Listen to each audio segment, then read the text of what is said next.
Hi, my name's Jack. I'm a designer and video maker living in London, and in today's video I'm going to be doing a review of the Google Pixel 5 1 month later after purchasing. So I've been using this phone every single day for the past month as my daily driver. So at this point I feel pretty confident in being able to give my full review of this phone. Like all my videos, I'll be including timestamps in the description so you can skip through to different things you care about. So if you're just interested in the camera or battery life or hardware, you can go to those parts of the video. But without further ado, let's jump into it, starting with the hardware. So the Pixel 5 has pretty unassuming minimal hardware that I think a lot of people find quite underwhelming. I don't really have that opinion though. I really like minimal design and minimal hardware in my technology, so I think the Pixel 5 is actually a really nice looking device, and I like the fact that it's not too flashy. If you do want something more exciting, you can pick this phone up in the sage green colour, which adds a bit more flair to the device that the black version I don't think has.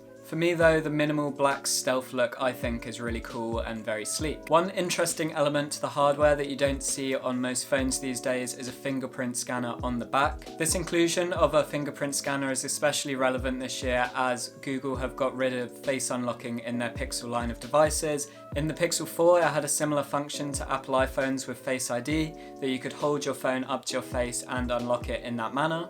That feature isn't available in the Pixel 5, it might have been a method to cut the cost of the device. But instead what we do have is the fingerprint scanner, which is extremely responsive and in pretty perfect placement. When you're holding the device, your index finger pretty much falls naturally in place to this position. You can also enable a setting that allows you to pull down the notification tray using the fingerprint scanner, which I find really useful. This isn't a new feature, it's been available since I think the Pixel 1 or Pixel 2, but I'm a big fan of it and I'm a big fan of this fingerprint scanner. Sure, it would be nice to be able to unlock the phone with my face, but if you are going to have a fingerprint scanner, it should be really good, and that's definitely the case with the Pixel. Staying on the back of the phone, it's got a large camera module, which actually protrudes quite substantially from the back of the phone. This means when you place the phone on its back on a table, there is a slight rock, which I find quite annoying. That's one of the few reasons I use a case on my phone, because it completely eliminates that issue. But if you are someone who doesn't like using cases on their phone, this is something to keep in mind. All the buttons are on the right hand side. The power button has a chrome finish and the volume rockers have a matte black finish, the same as the rest of the phone. I do quite like that these two buttons have different finishes and feels, which means without looking at the device I can tell which button that I'm pressing. All the buttons are very easy to press and have a nice clicky feedback, and I like the functionality of being able to double press on the power button to open the camera app. A new hardware feature of the Pixel 5 is reverse wireless charging, which in Android is called battery share. You have to go through the settings to actually find the option to be able to enable it, but once you've added it to your quick settings panel, you can quickly turn it on and then charge your other devices by putting them on the back of the Pixel 5. This is really useful if you own some wireless headphones that have wireless charging. So if you're out of your house and you forgot to charge your wireless headphones, you can just place them on the back of your phone and put a bit of juice in them so you can use them throughout the day. Now let's switch our attention to the front of the device and talk about the screen. The display on the Pixel 5 I think looks great. It goes from edge to edge with very minimal bezels. It's got a small camera hole cutout, which personally I prefer having to a big bezel at the top or bottom of the phone, and I also prefer that to the iPhone's notch. When using the phone you don't really notice the hole punch cutout even when watching videos. So in this age of edge-to-edge full screen displays on phones, I think this is currently the best way to do it. The Pixel 5 has a 6-inch screen with a resolution of 1080 by 2340. This gives a pixel density of 432 pixels per inch. I've seen a few people online worry that because the phone only technically has a 1080p display, that you'll be able to see pixels and the phone screen isn't very crisp and generally it won't look good. But honestly, that isn't the case at all. The screen on this phone is great, you won't notice any pixels, I think it looks super crisp. It's very bright and it's also got nice colours. Something this phone also features is a 90Hz refresh rate. This means when you're going around the phone, using menus, scrolling through social media, everything just feels a little bit smoother. And although I didn't find it massively noticeable when I first started using this phone, now when I've looked at phones without this 90Hz screen, I do kind of miss it. There are quite a few Android phones out there with even higher refresh rates than 90. I haven't actually used one of those phones, so I can't speak on how this phone compares to them. All that I can say is that I'm very happy with this screen in general. One final hardware element that I want to mention before we move into software and performance, and it's not a good thing, it's the speaker on this phone. If you're subscribed to my channel, you've probably already seen my video comparing the Pixel 2 XL to the Pixel 5, and one of the things I mentioned in that video was how much worse the speaker is on this phone compared to the Pixel 2 XL. The Pixel 2 XL had two front-facing stereo speakers, which sounded pretty good, especially for a phone. The Pixel 5 now just has a speaker at the bottom of the phone and then also the small earpiece at the top. It's not quite stereo, the speaker at the bottom is a lot louder, but it just doesn't sound good. The speaker quality is pretty tinny, it's fine for watching like YouTube videos, but I wouldn't really play music out loud from my phone. The positioning of it I also don't like. I find that when you hold the phone horizontally, it's very easy to cover the speaker, which is extremely annoying.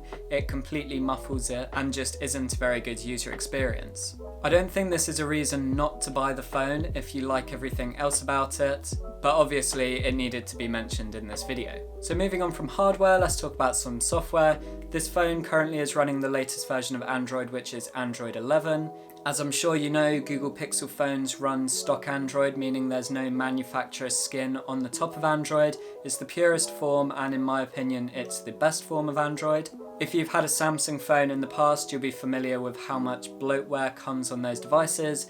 I won't just pick on Samsung, this is true of a lot of other Android phone manufacturers, but you just don't get that on Google. The only apps that are installed on this phone when you get it out of the box are just Google apps. It's got the stock Google launcher. And for myself and many others, the reason I use a Pixel phone as my daily driver is just because I love stock Android so much. The platform in my eyes has completely reached maturity, so each year it's not bringing massive updates and new features, but it just works really well, it runs really smoothly, and is generally a great experience to use on a daily basis. In terms of how this device performs, I know a lot of people were concerned by the fact that this phone only has a Snapdragon 765G. It's not the latest and greatest processor that Qualcomm produce, so compared to other Android phones in 2020, this phone on paper shouldn't perform as well. My experience though is despite having a slightly older processor, there is no performance issues with this phone. Obviously that's at the time I'm recording this video, a month after owning it. Maybe after a year of owning the phone or 2 or 3 years after owning it, that's when we'll notice the fact that it has an older processor, but it's impossible for me to know if that would be the case at the time of recording this video. But for now, I have no issues when scrolling on my phone, using social media apps. It also handles slightly heavier tasks like editing photos and exporting them in Lightroom absolutely fine. I can't comment too much on how gaming performance is on this phone as I'm not really a massive mobile gamer. I have played a bit of Among Us on this phone, and although it's a very light game, it runs it fine. Obviously that game isn't going to push the phone to its absolute limits, but from what I've seen on other reviewers' channels, they've had no problems with gaming on this phone either. So with the performance of this phone, I'd say don't worry about it having a slightly older processor right now. There is benefits of having this specific processor, which I'll talk about later in the video, but after a month of owning this phone, I think the performance is really good. Now let's talk about the battery life on this phone, and honestly this might be my favourite thing about this device. Within a few days of using this phone, I was just absolutely shocked about how good the battery life is on this thing. I consistently get more than a day's worth of battery life. I'm always going to bed at night with at least 15-20% left, and that is from pretty heavy usage. Sure, I don't game on it, but quite often I'm using 5G, which does use up a lot of battery life. The screen, as mentioned before, is 90Hz, which also is meant to use up quite a lot of battery life, but despite those things, the battery is fantastic. This is actually a benefit of having that slightly older processor and also only a 1080p screen. Newer processors and higher resolution screens are massive draws on battery, so the fact that it doesn't have the top end of either of those features does mean that the battery life is pretty exceptional. Now I'm sure in a few years, like all phones, the battery life will deteriorate. Unfortunately, I think that's just a reality of modern smartphones. But as I've said a few times now, I couldn't be happier with the battery life on this phone. Moving on, let's talk about one of the most popular things about Pixel phones, which is the camera. So since the launch of the Pixel 5, the iPhone 12 has been released, and that has really stepped up the game for camera phones. But what I've seen generally online is the Pixel 5 still competes with that in terms of camera quality. For many years, Pixel phones always had the best cameras. I don't think that's 100% true anymore. Samsung, OnePlus and Apple have really stepped up their game with their cameras. So it's more of an even playing field these days. That's by no means taking anything away from the Pixel 5. It's still one of the best cameras on a phone that you can purchase, but there hasn't been any giant leap in quality compared to previous Pixel phones. As you can see from the samples on screen, the colours look really good, the photos are really crisp, portrait mode works really well, and so do the other camera features available. So the video quality on Pixel phones, despite having such a good camera, has always been fairly disappointing. I definitely experienced this on my old phone, which was the Pixel 2. But now on the Pixel 5 they have improved video quality quite a bit. This is mainly down to the new image stabilization, which works really well. I did an unboxing and first impressions on the channel, and one of the first things I noticed when recording some video was just how good that image stabilization is. It's also got really good close focus for kind of macro shooting, which I quite like. And the audio quality is okay, but I wouldn't say it's anywhere near as good as an iPhone.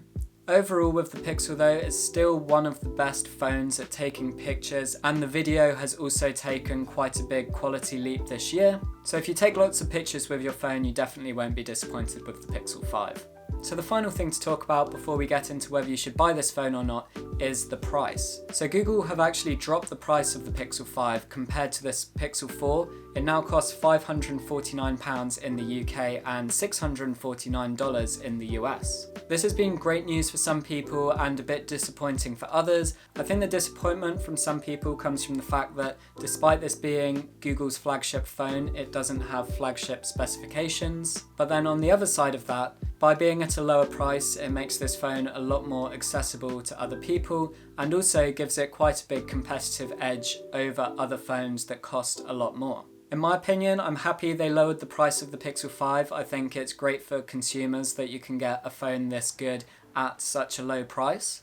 And yes, it doesn't feel as premium as £1,000 phones like the iPhone 12 Pro or the latest Samsung phones. However, at nearly half the price, I think this phone is pretty awesome. So should you buy this phone? Well, for me so far, this has been pretty much the perfect phone and I couldn't have really asked for anything more from it, but I get that this phone won't be for everyone. People who are coming from expensive phones that cost around £1,000 will not get that same premium feeling, and that show-off factor that doesn't have the highest end specs. But despite that, it's not a cheap feeling phone. It has great battery life, has a great camera, good performance, stock Android, and pretty minimal unassuming hardware that I'm a fan of.